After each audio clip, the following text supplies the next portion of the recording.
The WEF is taking over, diesel trucks are banned, retailers locking up items. I got a question for you guys. How would you feel if the country's government was planned from the very beginning and you think that it makes a difference actually never mattered in the first place? Now, in today's video, we're talking about the World Economic Forum and their program that puts young leaders in place for them to act on their behalf. Now, I don't know about you guys, but this is unbelievably terrifying. Unelected leaders cherry picking who leads the people. It's frightening stuff, guys. Now, I also have some very confusing footage from Canadian Prime Minister Justin Trudeau, where he basically contradicts his own words. Now, if you guys remember, Trudeau is actually one of the WEF's favorite world leaders. Anybody here from Canada? What are your thoughts on this guy? The whole program with the WEF, it reminds me of that movie, The Skulls. Y'all remember that from the 2000s? And this line here, someone I loved once told me, if it's secret and elite, it can't be good. We're also talking about stuff here at home as Target is resorting to a desperate measure to keep their goods safe from shoplifters, a problem that many retailers are experiencing due to people becoming even more desperate. And it's not like we didn't have enough problems before, right? And say goodbye to diesel-powered trucks, as much like the goals of the WEF, we're going to see a ban soon right here in the United States. Do you guys agree with them? Drop me a quick yes or no on that one. Now, let's not waste any more time. Let's go ahead and get started. Also, for the best way to invest in gold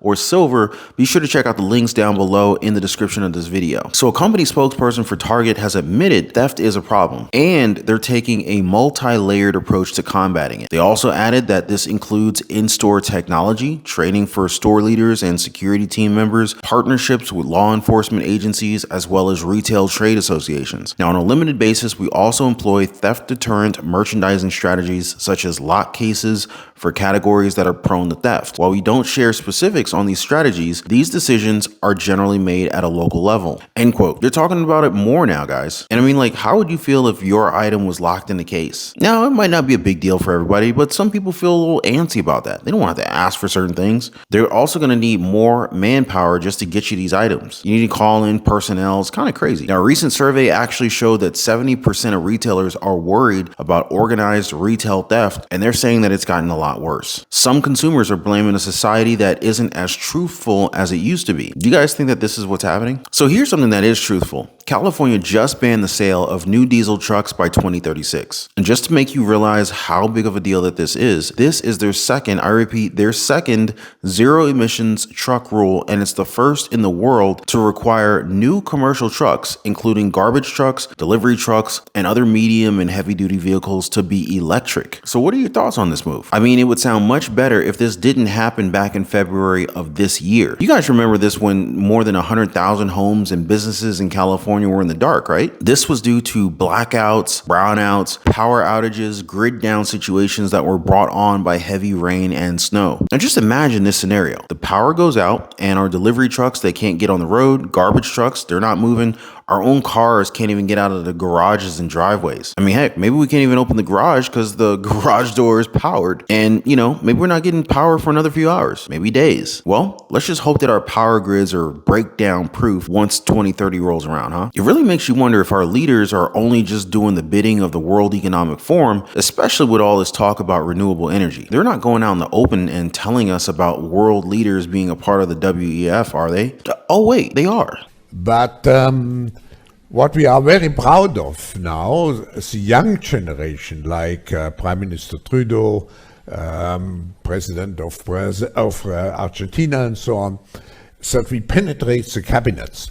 So yesterday I was at a reception for Prime Minister Trudeau, and I know that half of this cabinet, or even more half of this cabinet, are for our actually young global leaders of the World Economic Forum. You guys want me to run that back for you? Because I hope you heard the leader of the WEF clearly. More than half of Canada Prime Minister Justin Trudeau's cabinet is part of their elite group. Half. Now this just blows my mind that he actually admitted to that. I guess there's no harm since they're elites, right? They're the top. They're unelected leaders, and the rules that apply to us, they don't apply to them. And what's so great about Prime Minister Justin Trudeau? I guess because he follows the guidelines of his group so closely. Although he is is trying to take a step back with the recent comments. You guys remember the Freedom Convoy protests in Canada, right? You know, those truckers that were protesting about the vaccines and how they wanted to be able to have control over their bodies and what they put into their bodies. I mean, you know, I respect everybody's opinions. You want to get jabbed? Fine. You don't want to get it? Fine. That's cool too. Although I am confused as to why Trudeau suddenly wants to change his answer on this thing. Misinformation and disinformation is carrying people to believe things that are untrue. And vaccinations is a perfect example of it. Like any modern bit of medical advancements, there are potential side effects in vaccinations. And there are people who've probably gotten very sick from vaccinations, on the billions of people who've been vaccinated against COVID over the past few years. But there are far more people who obviously have died due to COVID, died from not getting vaccinated. And the idea that people can fly in the face of science, well, individuals are allowed to make their own choices. There may be all sorts of different reasons why someone is hesitant to get vaccinated.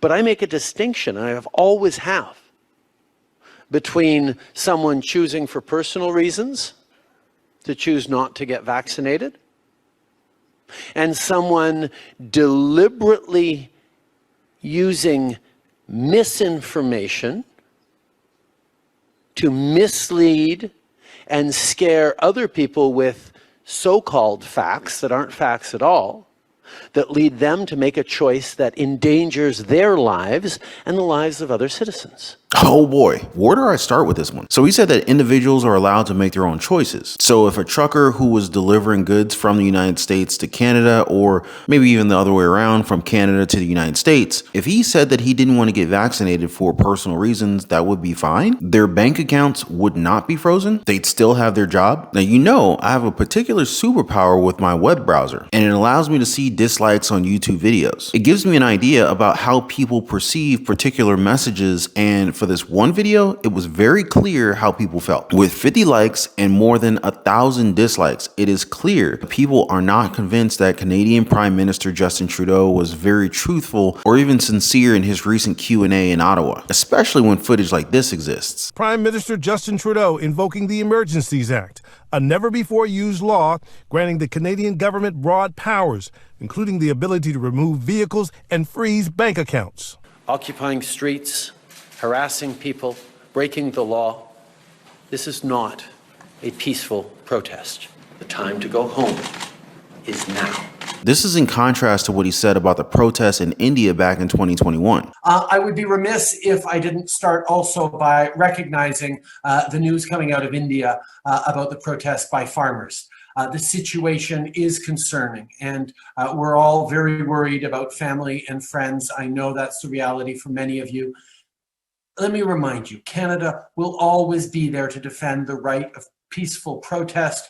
We believe in the importance of dialogue, and that's why we've reached out through multiple means directly to the Indian authorities to highlight our concerns. He really needs someone to track all this for him. What do you guys think? I'll bring you the truth. The decision to form your own opinion, that's up to you. And on that note, what's your opinion about our expenses these days? Now, I gotta say, things are becoming quite pricey. Now, I really don't mean to discourage you guys. I know that we all have challenges, and if you have time, maybe we can talk about money-making opportunities that can provide you with multiple streams of income. That's a nice thought, right? Cash flow coming in from different markets. There's a stock market, the real estate market. You can have small businesses, side hustles, home-based businesses, online businesses. You can invest in precious metals like gold and silver. By the way, for the best way to invest in gold and silver, check out the links down below this video. But there's a lot of ways to protect yourself during this economic downturn. Now, if you guys want to learn more about some of these strategies, different money-making strategies, money preservation strategies, feel free to drop me some comments down below. I'd love to hear from you guys. Now, before I close things out,